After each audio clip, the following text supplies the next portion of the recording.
जय जय जय नमोस्तु नमोस्तु नमोस्तु नमो हरिन्ताणं नमो सिद्धाणं नमो आर्याणं नमो ज्ञानं नमो रोहि सर्वसावणं मंगलम भगवान वीरो मंगलम गौतमो गणि मंगलम कुंदकुंदाद्यो जयंत नमोस्तु मंगलम सर्वमंगल मांगल्यम सर्वकल्याणकारकं प्रधानं सर्वधर्माणां जयं जयतु जाष्णं जयं नमः समय साराय स्वानुभूत्या चकास्ते चित्स्वभावाय भावाय सर्वभावान्तर्षे वंदित सर्वसिद्धे धूमचर्मणोऽङ्गुलिं प्रत्यवोच्छामि समय पावनमुनिमो सुधकेवली मणिधम। फिर से मैसाजी ग्रंथ बंधाधिकार गाथा नंबर चल रही 276 277 और इसके अंदर आ गया था कलश। टीका हो गई थी, सब भावार्थ वगैरह सब हो गए थे इसके। अब कलश है इसके अंदर, है ना, उत्थान कलश की। अब आगामी कथन का सूचक काव्य कहते हैं कि जो अगली गाथा में आने वाला है उसका कलश कह रहे हैं। क्या विषय आने वाला है बताते हैं। देखो, रागादयो बंद निदान मुक्तास्ते शुद्ध चिन्मात्र महोतिरिक्ता आत्मा परो अकिमु तन्निमित्त मिति प्रणुन पुनरेव माहू।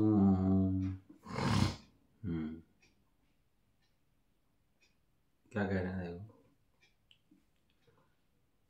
राग आदि को बंध का कारण कहा और शुद्ध चैतन्य मात्र ज्योति से अर्थात आत्मा से भिन्न कहा, तब फिर उस राग आदि का निमित्त आत्मा है या कोई अन्य है।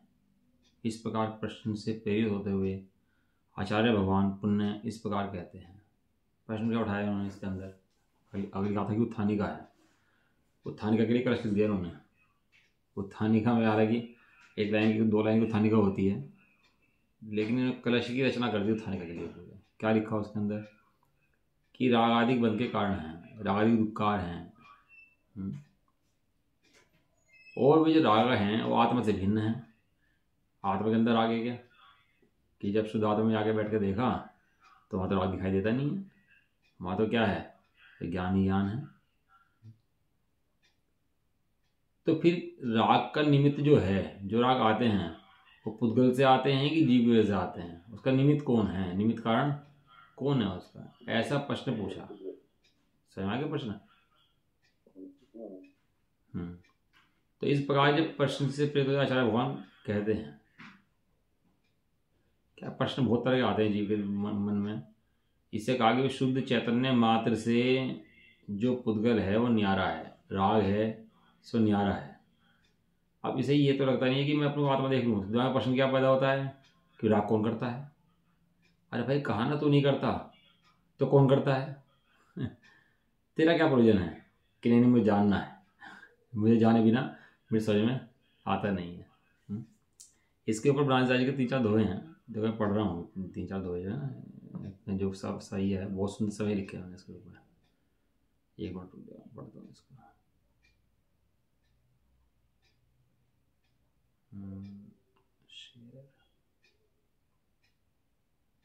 समाधान डाल आएगा सामने आपके। कहाँ चला गया, चला गया पेज ही खो गया इसका। कल तो निकाल रखा था, एक मिनट।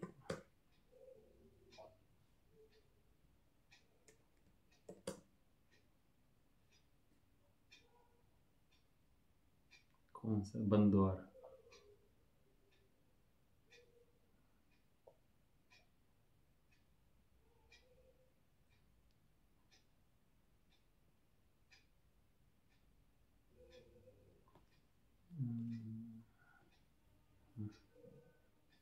कलश था ये, रागादय बंद।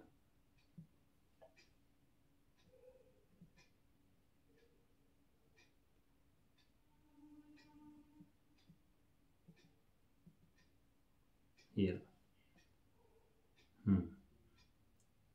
पेज नंबर इसका है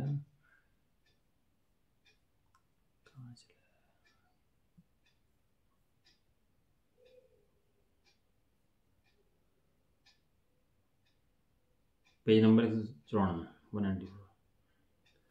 जे जे मोह कर्म की परिणति, बंध निदान कही तुम सब, संतत भिन्न शुद्ध चेतन सो, तिनक मूल हेतु कहु अब।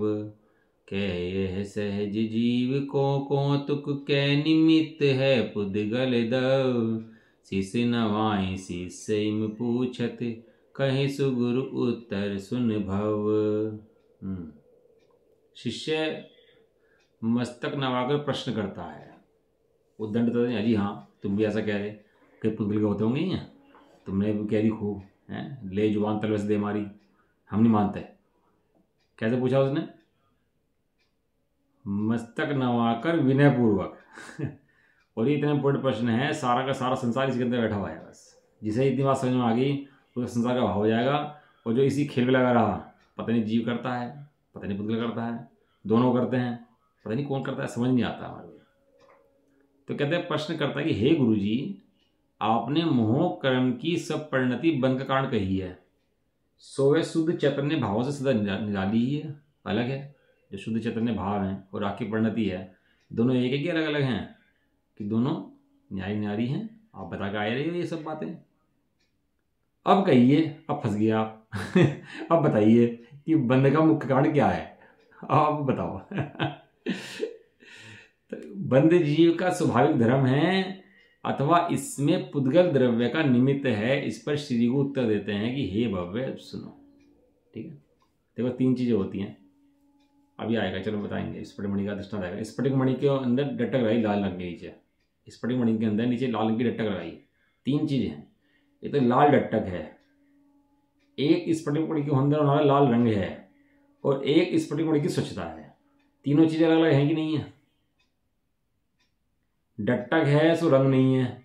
स्फटिक मणि का डटक से रंग होता तो डटक को पत्थर में लगा तो पत्थर रंगीन होना चाहिए था, लेकिन पत्थर रंगीन नहीं होता, स्फटिक मणि रंगीन होती है। तो किसकी योग्यता है वहां पर? स्फटिक मणि की स्वयं की योग्यता है रंगीन होने की। डटक ने उसको रंगीन नहीं किया और स्वभाव से रंगीन हुई नहीं है। क्यों? डटक हटती फिर कैसी हो गई? अपने रूप में आ गई। तो डटक ने रंगीन करा नहीं, स्वभाव से रंगीन हुई नहीं, लेकिन फिर भी रंगीन दिख रही दिख रही,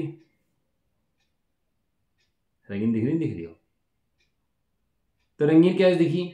कि उसकी वर्तमान की पर्याय की योग्यता ऐसी है कि वो रंगीन दिखती है। अब बताओ, कर्मों ने जीव को बांधा कि नहीं बांधा?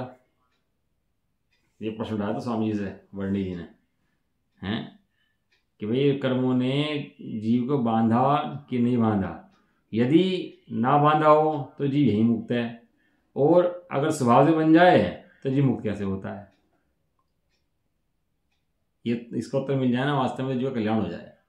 इस पर श्री गुरु उत्तर देते हैं कि हे भव्य सुनो, जैसे नाना वरन पूरी बनाई दीजे हेट, उज्जवल विमल वनी सूरज क्रांति है, उज्ज्वलता भासे जब वस्तु को विचार कीजे, पूरी की झलक सोवरन भांति भांति है, तैसे जीव दरब को पुगल निमित्त रूप, ताकि ममता सो मोह मदिरा की मानती है, भेद ज्ञान दृष्टि सो स्वभाव साधि लीजे, ताहा साची शुद्ध चेतना अचाची अवाची सुख शांति है। जिस प्रकार स्वच्छ और सफेद सूर्यकांत अथवा स्फटिक मणि के नीचे अनेक प्रकार के डांट लगाए जावें तो वह अनेक प्रकार का रंग बिरंगा दिखने लगता है, और यदि वस्तु का असली स्वरूप विचार किया जाए तो उज्ज्वलता ही ज्ञात होती है।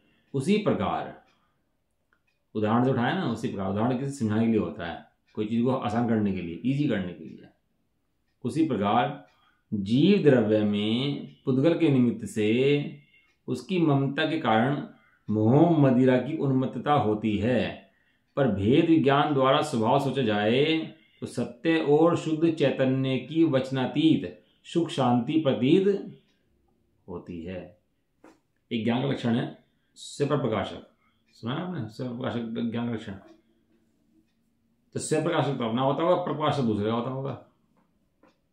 स्वप्र प्रकाशक बने उससे पर प्रकाशक एक ही द्रव्य गुण है। किस द्रव्य गुण है? कि मेरा ही गुण है। पर प्रकाशक भी और स्व प्रकाशक भी। स्व प्रकाशक माने स्वयं ज्ञान स्वरूप स्वयं प्रकाशमान है, और पर प्रकाशक माने वो भी मेरी शक्ति है। स्व प्रकाशक भी मेरी शक्ति है, प्रकाशक भी मेरी शक्ति है, कहीं दूसरी शक्ति ऐसा नहीं है। वो पर पदार्थ मेरे ज्ञान में आगे झलक जाते हैं। तो शक्ति लिंग कहाँ झलकते हैं? मेरे ज्ञान में झलकते हैं। पर प्रकाशक से भी स्व प्रकाशक घटित होता है। जैसे मही मंडल में नदी को प्रवाह एक, ताही में अनेक भांति नीर की ढरनी है। पाधर को जोरता धार को मरोर होती, कंकर की खानी ताह झाग की झरनी है। पौन की झकोर ताह चंचल तरंग उठे, भूमि की नीचानी ताह भोर की परनी है। तैसे एक आत्मा अनंत रस पुद्गल, दोहों के संयोग में विभाव की झरनी है। जिस प्रकार की पृथ्वी तल पर यद्यपि नदी का प्रवाह एक रूप होता है, नदी बहती है ना, तो नदी तो एक रूप से बहती रहती है, फिर भी तो भी पानी की अनेक अवस्थाएं होती हैं। अर्थात जहाँ पत्थर से ठोकर खाता है वहाँ पानी की धार मुड़ जाती है, जहाँ रेत का समूह होता है वहाँ फेन पड़ जाता है, और जहाँ हवा का झकोड़ा लगता है वहाँ लहरें उठती हैं। तीन चीज़ें भी उन्होंने। पत्थर खाता है तो ठोकर लगती है, रेत होता है झाग उठता है, और हवा आती है तो लहरें उठती हैं। और चौथा दिया जब धरती ढालू होती है वहाँ भंवर पड़ जाती है। देखा मैंने, भंवर पड़ जाता है समुद्र के अंदर, और इतना बड़ा भंवर पड़ जाता है कि जहाज डूब जाए उसके अंदर, और जो भंवर के नज़दीक आ गया वो समा जाता है उसमें, निकल पाता ही नहीं है चार्ज। उसी प्रकार आत्मा में तो ज्ञान है, लेकिन वो भांति भांति के पुद्गलों का संयोग होने से अनेक प्रकार की व्याप परिणत रूप होता है। पुद्गल को मोड़ता है, चलाता है, लेकिन वो स्वभाव से ऐसा नहीं होता। लास्ट दो है इसका आगे। चेतन लक्षण आत्मा, जड़ लक्षण तन जाल, तन की ममता त्यागी के, लीजे चेतन चाल। इसको याद कर लेना, बहुत अच्छा दोहा है ये। अभी तक जान लिया तो क्या करें अब, करने को कुछ है कि नहीं है? कि हाँ है। क्या? चेतन लक्षण आत्मा। आत्मा का लक्षण क्या है? जड़ लक्षण तन जाल। ये तन का जाल जो नेट बना हुआ है पूरा, इसका लक्षण क्या है? जड़।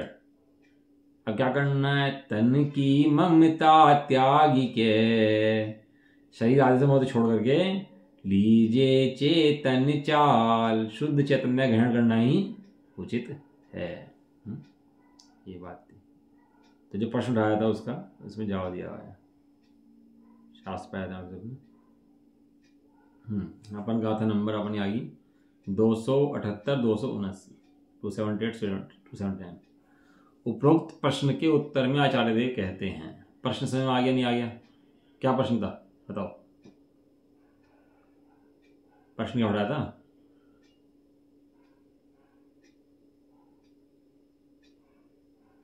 बोलो, प्रश्न क्या उठाया था? अरे तो अब तो बता कर रहा हूँ, देर से बता तो रहा हूँ प्रश्न क्या था, तो प्रश्न बताओ ना। पेज नंबर शास्त्र के अंदर जो है वो है 650।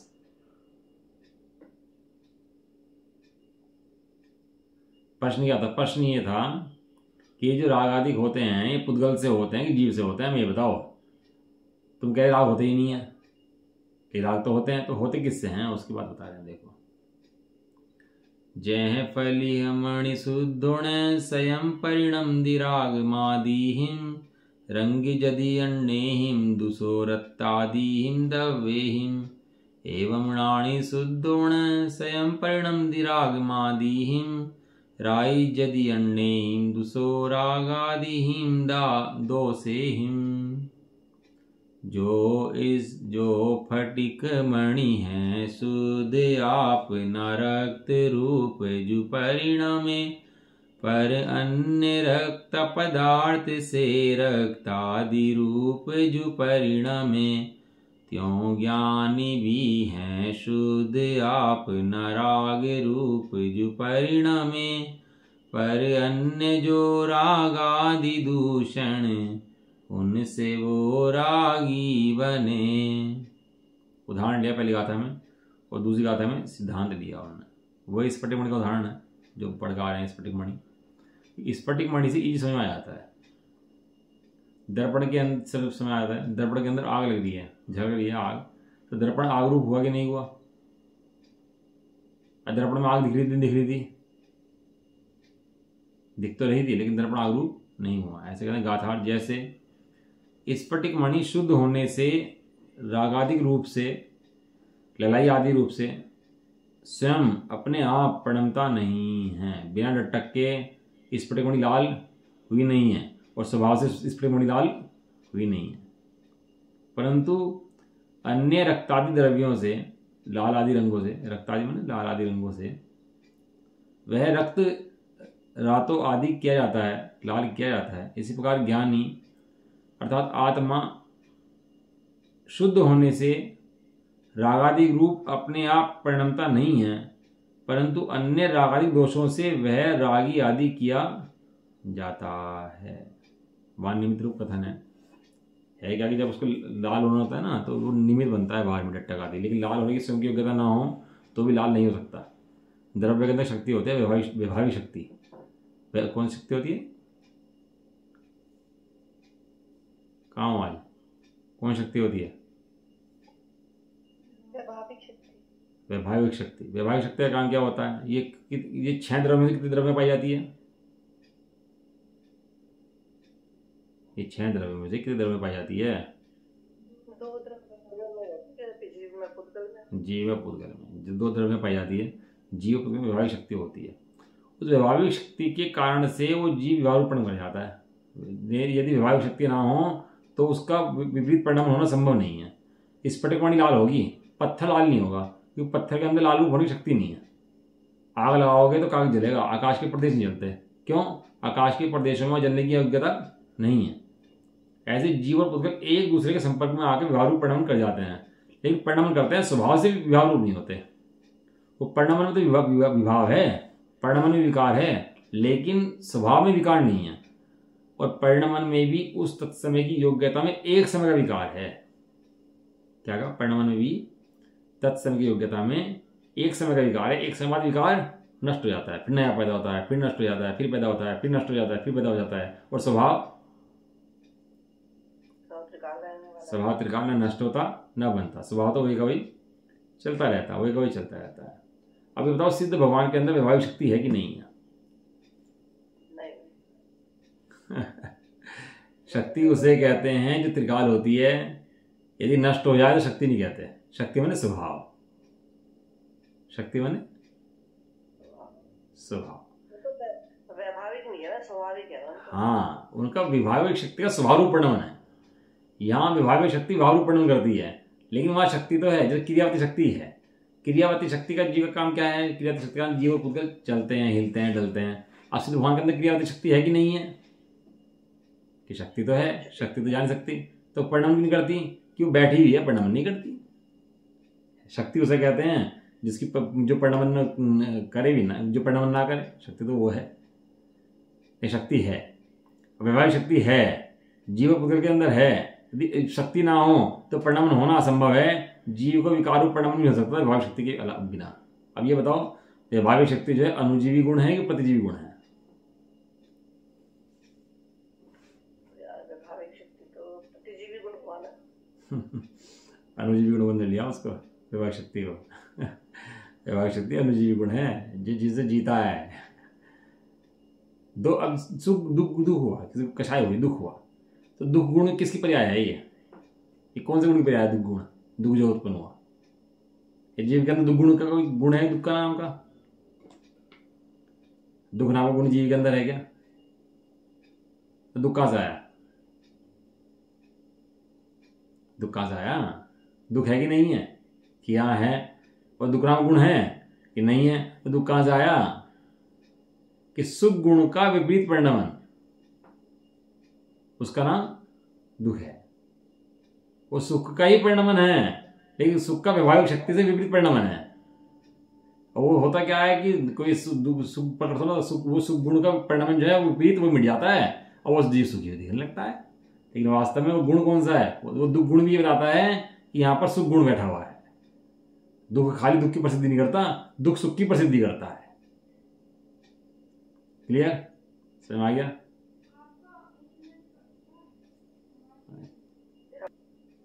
बात करें सुख गुण का परिणाम भी क्या सिद्ध कर रहा है? दुख का परिणाम जो है वो भी ये दुख भी ये सिद्ध करता है कि यहाँ पर सुख है ना। गंदा पानी है तो गंदा पानी क्या सिद्ध करता है? यहाँ पर पानी है। ये जो आज बालू में से रेत वगैरह निकालते हैं ना, समुद्र में निकालते हैं पानी वगैरह, तेल निकालते हैं, तो सिद्ध करते हैं इस रेत के अंदर भी तेल है, तो वहां मशीन लगा कर तेल निकाल लेते हैं उसके अंदर से। ऐसे ही यहाँ पर दुख के बीच में क्या है? सुख है। तो वैवाहिक शक्ति, अनुजीवी गुण और सुख गुण का विपरीत परिणामन, ये सब ज्ञान में रहना चाहिए। तो भैया ज्ञान जो है, अज्ञान कहाँ से आ रहा? ज्ञान ना हो तो ज्ञान हो जाएगा? ज्ञान के बिना ज्ञान हो जाएगा क्या ये? तो अज्ञान का सिद्ध कर रहा है? अज्ञान सिद्ध कर रहा है कि यहाँ पर ज्ञान बैठा त्रिकाल। ये अज्ञान क्या है? अज्ञान एक समय की पर्याय है। मिथ्या श्रद्धा, श्रद्धा के बिना मिथ्या श्रद्धा हो जाएगी। मिथ्या श्रद्धा क्या सिद्ध करती है? कि यहाँ पर श्रद्धा नामक गुण है। पुद्गल के अंदर तो नहीं होती श्रद्धा। किसके अंदर होती है? जीव के अंदर ही होती है ना। हाँ, तो इसलिए वो अपने आप परिणाम से उसके पर द्रव्य के निमित्त से परिणाम करता है, लेकिन अपनी वैवाहिक शक्ति से परिणाम करता है, तत्समय की योग्यता से परिणाम करता है, और एक समय का परिणाम होता है वो। ठीक है, चलो आगे चलते हैं इसके अंदर। ठीक है, जैसे वास्तव में अकेला स्फटिक मणि हो, यदि खाली स्फटिक मणि हो तो विवाह रूप परिणाम करेगा? अकेला स्फटिक मणि रखो तो उसमें डट्टा न लगाओ कोई भी, या निमित्त की प्रधानता से कथन नहीं है, हालांकि वो संपर्क में आता ही नहीं है उसके अपेक्षा कथन है। कोई सोचे कि निमित्त कार्य कराया, देखो लिख दिया निमित्त ने कार्य कराया, निमित्त ने कार्य नहीं कराया, उस समय योग्यता से परिणाम करा, बाहर में निमित्त था उस समय, भाई इतनी बात है। अकेली स्फटिक मणि, ऐसी अशुद्धता जो आती है वो दो द्रव्यों के संयोग से आती है। क्या कहा? अशुद्धता दो द्रव्यों के संयोग से अकेले द्रव्य में शुद्धता नहीं होती। अकेला पुद्गल द्रव्य स्वतंत्र रखा हो, अकेला जीव द्रव्य अलग पड़ा हो, तो पर्याय में शुद्धता नहीं हो सकती। स्वामी तो शुद्धता कभी है ही नहीं। जैसे वास्तव में केवल अकेला स्फटिक मणि स्वयं परिणमन स्वभाव वाला होने पर भी, कैसा स्वभाव वाला है वो? परिणमन स्वभाव। अर्जुन सार जी के अंदर सिद्ध करा गया, ये कई गाथाएं हैं इस बात की। क्या शुद्धता क्यों होती है? वो परिणमन है इसलिए अशुद्धता होती है, और अशुद्धता है वो परिणमन के अंदर है, स्वभाव के अंदर नहीं है। दो चीजें हैं, एक स्वभाव है, एक स्वभाव का परिणमन है। तो अशुद्धता कहां पर है? स्वभाव के अंदर है कि परिणमन के अंदर है? परिणमन है इसलिए अशुद्धता है, परिणमन है इसलिए अशुद्धता है। लेकिन स्वभाव के अंदर तो त्रिकाल शुद्धता है। स्वभाव तो शुद्ध हुआ ही नहीं है तो शुद्ध होगा, स्वभाव तो सदा शुद्ध है, स्वभाव सदा शुद्ध है। प्रश्न जी पढ़ेंगे ना आप तो बहुत प्रयोग करें इन बातों के। स्वयं परिणमन स्वभाव वाला होने पर, क्योंकि स्वयं परिणमन स्वभाव वाला है, और परिणमन स्वभाव वाला तो धर्म द्रव्य भी है, अधर्म द्रव्य भी है, आकाश द्रव्य भी है, काल द्रव्य भी है। उनके अंदर भी अशुद्धता क्यों नहीं होती? क्योंकि उनके उस प्रकार की योग्यता नहीं है, इसलिए अशुद्धता नहीं होती। लेकिन इस जीव और पुत्र के अंदर स्वयं विकार रूप परिणमन होने की योग्यता है। कोई सर्वथा ऐसा माने कि मैं तो सर्वथा शुद्ध हूं और मेरे अंदर विकार होता ही नहीं है, ऐसा नहीं है। जो पर्याय का विकार है वो भी स्वीकार करना पड़ेगा, और द्रव्य की स्वभाव की शुद्धता है वो भी स्वीकार करनी पड़ेगी।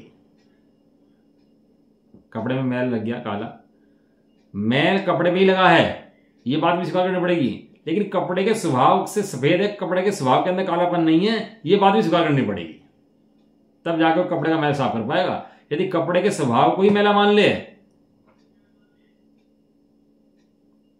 है तो साफ नहीं कर पाएगा, और मैल को ही कपड़े जान ले। आवाज कट बहुत रही है। अच्छा, कुछ थोड़ी सी ठीक हुई है। हाँ, ये गाथाएं खोल के दिखाऊंगा मैं, कल खोलूंगा गाथाएं हैं। ये प्रश्न सार जी ने कहाँ लिखा है कि परिणमन होता है ना, पानी बहता है ना तो उसमें गंदगी बह जाती है, लेकिन पानी का स्वभाव ऐसा होता है गंदगी को साइड फेंक देता है। वो देखा होगा आपने, है ना। बर्फ के अंदर गंदगी नहीं जम सकती, घुस सकती, लेकिन बहते पानी में गंदगी आ जाती है और गंदगी को साइड फेंक देता है उसको। बहता पानी है ना, इसलिए तो स्वयं परिणमन स्वभाव वाला है द्रव्य, तो वहां विकार कहां पर है? परिणमन के अंदर है। स्वभाव के अंदर नहीं है। परिणमन में ना हो ऐसा भी नहीं है, और स्वभाव में हो जाए ऐसा भी नहीं है। ये अनेकांत समझे बिना जैन धर्म का कुछ समझ में नहीं आएगा। ये निश्चयभाषी होता है वो क्या होता है, मात्र द्रव्य को स्वीकार करता है, मात्र द्रव्य द्रव्य द्रव्य द्रव्य। और व्यवहारवासी क्या होता है, वो मात्र पर्याय को स्वीकार करता है कि पर्याय पर्याय पर्याय पर्याय। इन दोनों पखवाड़ों को स्वीकार करने वाला अनेकांतवादी है, स्यादवादी है। अब बताओ, आत्मा राग करता ही नहीं करता, आत्मद्वेष करता कि नहीं करता है? भाई पर्याय से करता है, स्वभाव से नहीं करता। आंसर आया नहीं आया? बताओ, आत्मा मनुष्य है कि नहीं है? क्या पर्याय से है, स्वभाव से नहीं है। लगे अस्ति नास्ति नहीं लगे, लगाने का नहीं लगा सीधा एकदम से है। हाँ, बताओ आत्मा संसारी है कि नहीं है? कि हाँ, आत्मा पर्याय संसारी है, स्वभाव से संसारी नहीं है। अब लगाओ सारे, एक एक चीज इसके अंदर ले जाएगी पूरी की पूरी। जो चीज पर्याय हाँ करेगी, स्वभाव उसको ना करेगा कि नहीं है नहीं है नहीं है। स्वभाव का काम नास्ती करने का, और पर्याय का काम मस्ती रखने का, किसकी, विकार की, विभाव की, एक समय की। तो स्वयं परिणाम स्वभाव वाला होने पर भी अपने को शुद्ध स्वभावत्व के कारण रागादि का निमित्तत्व ना होने से, अर्थात स्वयं अपने में ललाई आदि रूप परिणमन का निमित्त ना होने से अपने आप रागादि रूप तो नहीं परिणमता। पर्याय के अंदर भी जो मलिनता आती है वो कैसे आती है? परद्रव्य के संयोग से आती है। बिना परद्रव्य के संयोग के मलिनता आ नहीं सकती किसी के अंदर भी, है ना। कि मैंने मार दिया, मैं अकेला था, कि भाई जब तो अकेला था तो तूने मार कैसे दिया? मारने के लिए दो चाहिए, एक मरने वाला एक मारने वाला है। दो चाहिए यहां पर, एक विकार रूप होने वाला, एक विकार करने वाला, कहने वाला। तो बिना परिनिमित के रागादि रूप नहीं पढ़ता। किंतु उसके बाद ये कह रहे, किंतु जो अपने आप रागादिक भाव को प्राप्त होने से स्फटिक मणि के रागादि का निमित्त होता है, ऐसे परद्रव्य के द्वारा ही शुद्ध स्वभाव से च्युत होता हुआ। क्या लिखा उसके अंदर? अब कोई कहे भैया परद्रव्य ने मुझे राग करा दिया है, परद्रव्य ने मुझे गुस्सा करा दिया है, इसने मुझे गाली दी इसलिए गुस्सा आया। बताओ, वो बात बराबर है। अज्ञानी के लिए निमित्त बनेगा कि परद्रव्य की गाली देगा, कुछ गुस्सा कराएगा, कुछ गिरेगा, कुछ पटकेगा, गुस्सा आएगा कहीं ना कहीं। लेकिन कब? जब अपने स्वभाव से च्युत होगा तब। क्या चल रही थी कि भरे परद्रव्य हो तो भी राग करने के लिए, द्वेष करने के लिए मैं स्वतंत्र हूं। परद्रव्य यदि सदाकाल राग कराए तो कोई सिद्ध नहीं बन सकता। लेकिन वहां पर क्या है, कर्म तो रहते हैं, एक कर्म राग नहीं कराते। वो जीव स्वयं अपने स्वभाव से च्युत होता है तो राग करता है। क्या लिखा है? शुद्ध स्वभाव से च्युत होता हुआ। क्या लिखा? जैसे पानी अपने मार्ग से हटता हुआ। कोई मार्ग पानी होता है ना, तो थोड़ा सा पानी क्या होता है, मार्ग से हट जाता है। अपने नहर बह रही हो, साइड में बह जाएगा वो, तो साइड में बहेगा, नहर से अलग चला जाता है। तो क्या होता है उस पानी का? फिर साइड में चला जाता है,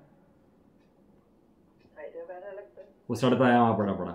वहां नहर तो बनती नहीं, वो सड़ता है पड़ा पड़ा वहां पर, सूख जाता है, सड़ जाता है। क्यों? क्योंकि अपने स्वभाव से च्युत हो गया। ऐसे परिणति स्वभाव से च्युत होती है। तो क्या करते हैं, रागादि रूप परिणमित किया जाता है, तब रागादि रूप परिणमित होता है, तब परद्रव्य निमित्त होता है। यदि कोई अपने स्वभाव से ना चाहिए तो परद्रव्य निमित्त भी नहीं कहा जा सकता उसके अंदर। परद्रव्य निमित्त कब कहा जाता है? जब अपने शुद्ध स्वभाव से च्युत होता है। तो गलती किसकी है? परद्रव्य की है कि अपने स्वभाव से च्युत होने की है? हाँ, और स्वभाव से च्युत कब होता है? स्वभाव को नहीं जानता तो स्वभाव से च्युत होता ही है। कोई आत्मा शुद्ध स्वभाव में ना टिके तो राग उसको होंगे होंगे, याद पक्की है। इस प्रकार रागादि रूप स्वयं परिणम स्वभाव वाला, रागादि रूप परिणम क्या आता है? इसी प्रकार वास्तव में केवल अकेला आत्मा, अकेला अगर आत्मा हो और स्वयं परिणम स्वभाव वाला भी होने पर भी अपने शुद्ध स्वभावत के कारण रागादि का निमित्तत्व ना होने से, शुद्ध स्वभाव है, रागादि का निमित्त भी नहीं है, स्वयं अपने को रागादि रूप परिणमन का निमित्त ना होने से अपने आप ही रागादि रूप नहीं परिणमता। परंतु जो अपने आप रागादि भाव को प्राप्त होने से आत्मा को रागादि का निमित्त होता है, ऐसे परद्रव्य के द्वारा ही शुद्ध स्वभाव से च्युत होता हुआ ही रागादि रूप परिणमन किया जाता है। ऐसा वस्तु का स्वभाव है। ठंड वंड पकड़ लेती है ना किसी को, तो इम्यूनिटी कमजोर होती है, उसको पकड़ती है। इम्यूनिटी कमजोर नहीं होती ना, उसको नहीं पकड़ पाती है। लेकिन भावी निमित्त क्या कहा जाएगा, भैया ठंड लग जाएगी घर में रहो। कब, जब स्थिति कमजोर हो तब, स्थिति कमजोर ना हो तो नहीं पड़ता। चलो हाँ, इंटरनेट में चल रहा, कल ही पढ़ेंगे इसको, जब जाके भावार्थ की कल ही पढ़ेंगे इसको, जैसा चलेगा भावार्थ की कल पूरा करेंगे। इसके ऊपर 2 कलश भी हैं इसके ऊपर, आचार्य जैसनाचार्य रामचंद्र देव के 2 कलश भी लिखे हुए हैं।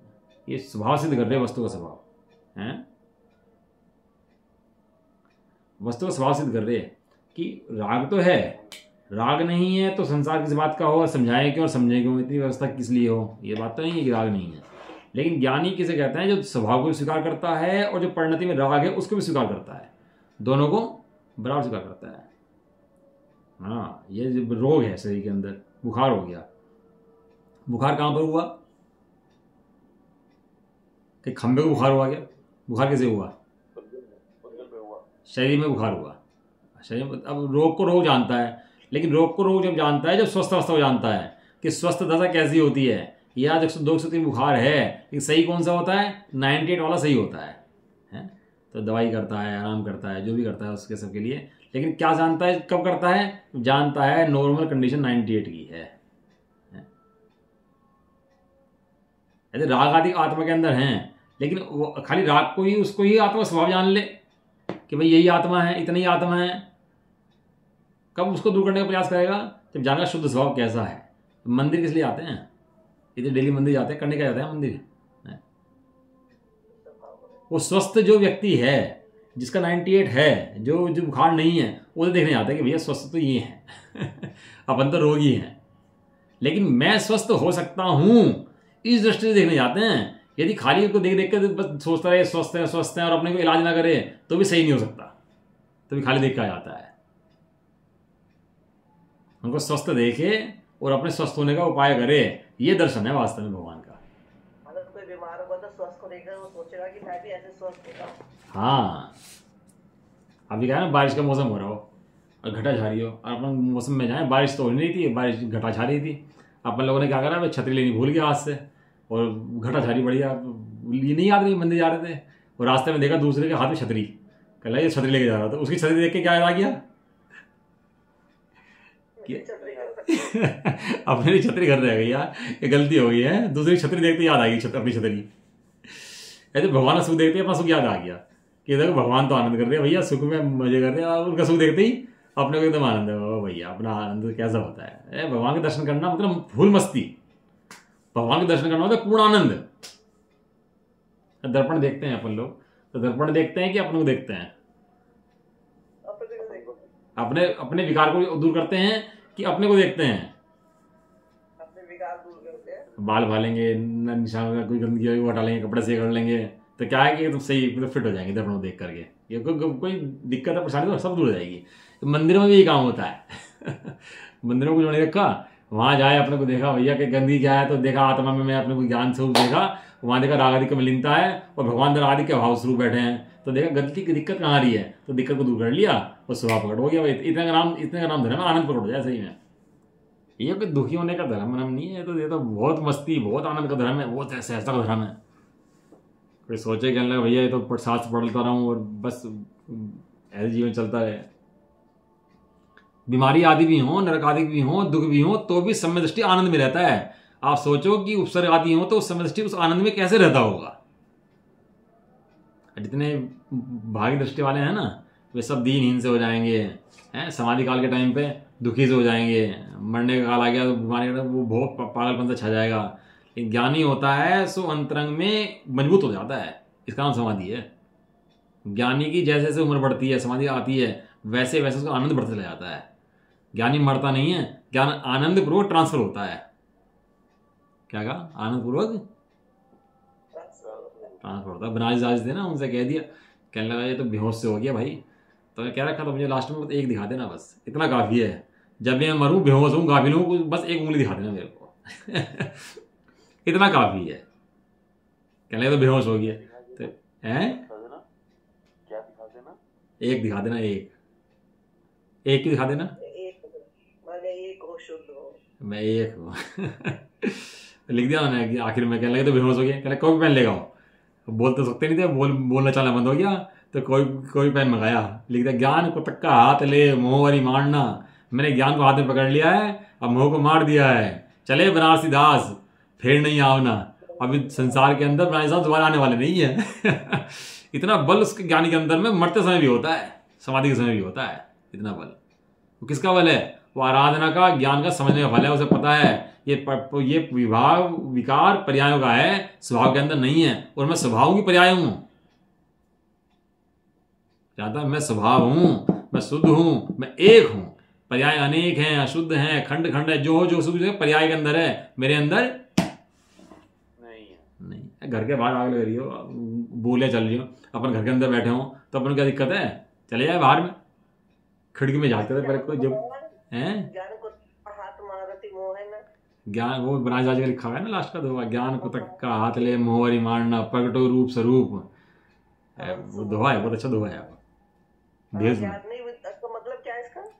ज्ञान को मैंने हाथ में लिया, ज्ञान को तक का मैंने ज्ञान का हाथ में लिया और मोह को मार दिया। ज्ञान रूपी शस्त्र हाथ में लिया और मोह को मार दिया है। अभी अब बनारसी दास आने वाले नहीं है वापस यहाँ पर दोबारा इस संसार के अंदर। जिसने ज्ञान को पकड़ लिया वो संसार में क्यों आएगा? अरे बाहर गोलियां चले, हमें क्या फर्क पड़ रहा है? वो पहले को लगता कर्फ्यू लग जाता था तो खिड़की में झाँकते थे बैठ करके, तो पुलिस वाले घूम रहे हैं, गोली चला रहे हैं, बंदूक चल रही है, उधर लड़ रहे हैं, अब झाँक रहे बस अंदर से बैठ करके। देख रहे बैठ के अंदर से, कोई दिक्कत? चले बनारसी दास फिर नहीं आवना, अच्छी लगती है। चले बनारसी दास फिर नहीं आवना। अरे ज्ञानी को कोई दिक्कत ही नहीं है। ज्ञानी उसे कहे जो कॉन्फिडेंस से पूरी मजबूती से गए हैं। मजबूर गायक नहीं, मजबूत गायक बनो। क्या कहा? मजबूर गायक नहीं, मजबूत गायक, मजबूती से गायक बनो। अरे भैया गायक हैं भाई, अब तो रहना ही पड़ेगा। चल बताया है शास्त्र के अंदर तो होंगे ही, ठीक है रे बिल्कुल बात, ऐसा छोड़ना कि नहीं होंगे, हैं भाई, सोचते हैं करते हैं, ऐसा मरने झंडे का काम नहीं है। मजबूत गायक एकदम, मैं गायक हूं, ऐसी मजबूती अंदर में हो, शान अंदर में हो उसके। अरे भगवान देखो ना कैसे बैठे, 3 लोग के अधिपति हमारे भगवान हैं, 3 लोग के अधिपति बैठे, उन्हें देख कॉन्फिडेंस आना चाहिए अंदर में भगवान देख करके, तो कि देखो कितना बढ़िया भैया भगवान ने करा। एक सेठ का बालक भी हो ना, दुकान पे जाता है तो बाप को देख कॉन्फिडेंस आता है उसके अंदर कि देखो पिताजी की कितनी बड़ी दुकान है, कॉन्फिडेंस रहता है। ऐसे अपने बाप ये बैठे देख कॉन्फिडेंस नहीं होगा। दुखी तो वे हों जिनके मत में सर्वज्ञ नहीं है। क्या कहा? जिनके मत में सर्वज्ञ नहीं है, जिनके मत में सर्वज्ञ हो वे भी दुखी हो, ऐसा कैसे हो सकता है? तूने सर्वज्ञ को पहचाना नहीं है। सर्वज्ञ कहते किसे है? नामुमकिन है, असंभव है। जिनके मत में सर्वज्ञ हो, अरे मैं तो सोचता हूँ कि लोग बाकी लोग होते होंगे कि परिणाम कैसे संभालते होंगे अपने राग के, द्वेष के, मोह के, कैसे संभालते होंगे? हम तो राग द्वेष मोह कुछ हुआ पैर से बना, भगवान के पास जाके बैठ गए, तुरंत भगवान के पास जाके बैठे स्वरूप देख लिया और निर्णय कर लिया कि ये मेरे नहीं है, और तुरंत उस पिंड छुट जाता है उनसे। बाकी जो ज्ञानी मोही जो अन्य मती हैं वे कहाँ जाते होंगे सिर फोड़ने के लिए अपना? वे तो वहीं शुभ अशुभ में सिर फोड़ते रहते हैं अपना, अशुभ से अशुभ, शुभ से अशुभ, अशुभ से शुभ, वहीं भंडम पट्टी चलती रहती है उनकी। तो लेकिन हमारे सर्वज्ञ के मत में जिनके पास सर्वज्ञ है और सर्वज्ञ के पास जाके बैठता है, निर्णय करता है, सर्वज्ञ को देखता है, आनंद में रहता है, वो तो सुखिया जीव है। सुखिया कहें सब संसारी जीव, जितने भी धर्म के लगे हैं सब सुखिया हैं, और जितने इस वस्तु स्वरूप नहीं जानते सब दुखिया हैं। सहज आनंद है। ठीक है ना? चलो इतनी चर्चा होगी अपनी। कल स्फटिक मणि का दृष्टांत मैं सोचूंगा पर्जन सार जी के मिल जाए ना, मुझे टीका गाथाएं जो परिणाम वाली अच्छी गाथाएं हैं, तो 2-3 गाथाएं पढ़ाते हैं आपको। निज निधि निज में बता